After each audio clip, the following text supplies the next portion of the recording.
Hi, it's Cheryl from That's What She Said, and today I am talking part 2 of how to use the Print Then Cut feature with Cricut Design Space. In the first part, I discussed how to upload JPEG and PNG images and use those to print and cut, but today we're going to talk about using images that are in Design Space already in the Cricut library, as well as using text with the Print Then Cut. So let's get started. First off, we're going to talk about images. These are fairly simple, so I'm just going to come over here to the left-hand side and click Images.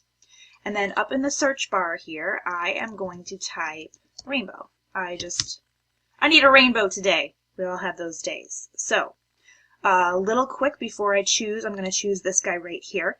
These little green ribbons with the A on them, those denote images or fonts, if you happen to be searching fonts, that are part of Cricut Access. And what Cricut Access is a subscription-based service where while you are subscribed, you have the ability to use any of the fonts or designs with that little green A for free. So as you can see, I am subscribed to Cricut Access, and it shows that right down here. So I can click it and I can use it and I won't be charged additionally.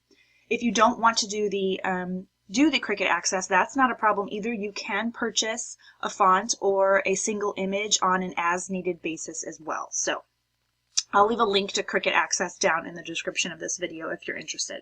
So I'm going to select my rainbow that I want to use and come down to the bottom right and insert the images onto my canvas. And here we go. And now, first off, look over here in the Layers panel, and you can see that each of the layers are defined as a cut layer, which is exactly what we would expect, being as normally you cut things in Cricut with Cricut. So, but today we want to print them and cut them, and let me just show you the easiest way to do this. With all your layers selected, you can see they're all gray, that means they're selected, and the box around your image shows that they're all selected. You're going to come down here to the bottom of the Layers panel and click Flatten. And what that did is it essentially flattened all those layers down to one and made them a cut and print layer. So all those layers combine to this one, and that's exactly what we want right here. So, I told you, so easy, right? It kind of opens up a whole nother world of crafting, especially if you don't have,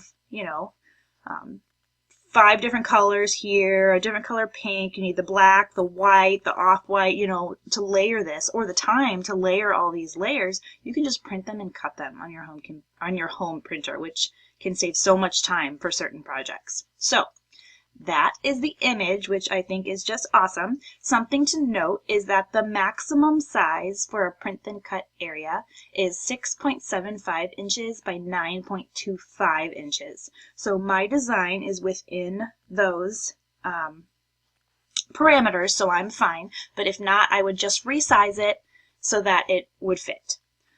Now, let's talk about text. You can also use the Print Then Cut feature for text. So let's say you need to label some of your kids' bins. You're redecorating their room, and you want to add cute ABC to these bins that you put all their toys in. So I'm going to type an A, B, and a C here. And I'm going to resize them. And I'm going to come up here and I'm going to change the font just as I would a regular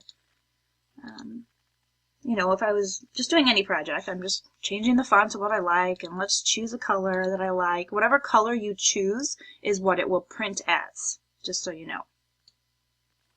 So I'm going to make these a little bit bigger, and you come over here into our Layers panel, and we see that they say cut. And that's not what we want. We want them to do the print and cut, right? So the way to do letters is you can see that we have this selected down here. Flatten, just like that. How easy is that? I flattened them. Let me show you another way to do text. I'm going to unflatten that real quick and show you. Another way to do text. There we go. Another way to do text is to have it selected and come up here, and you're going to change the fill from no fill to print. Same thing. So there's 2 ways to do it. How awesome is that? Right? So let's say this is perfect. I want a rainbow and I want an ABC. I'm ready to cut and print. Now, I'm still within my size of 6.75 by 9.25. I'm going to click Make It.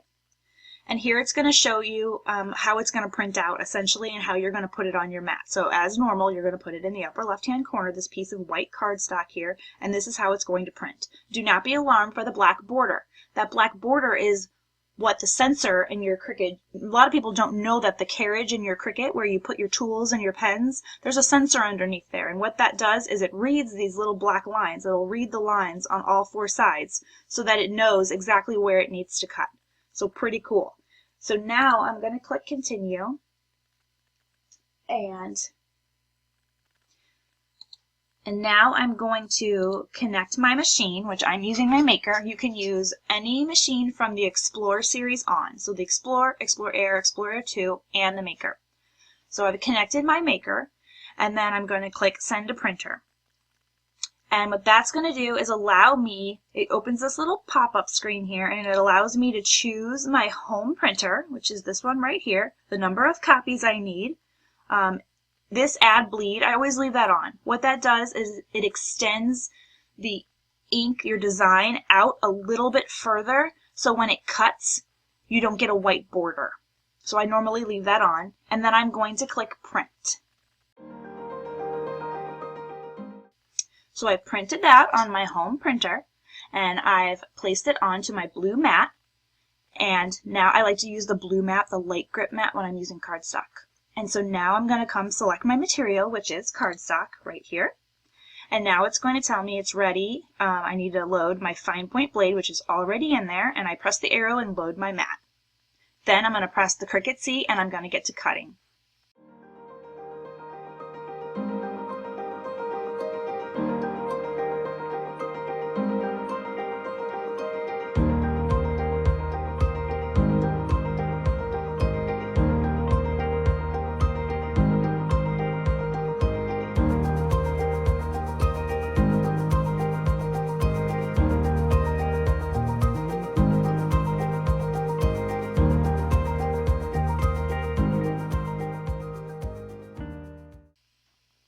And that's it. That's how easy it is to use images and text with the Print Then Cut feature in Cricut Design Space. I hope that this inspires you to use the Print Then Cut for some of your projects. And if you like this video, make sure you click the like and also subscribe so that you don't miss another one of my Cricut screencasts.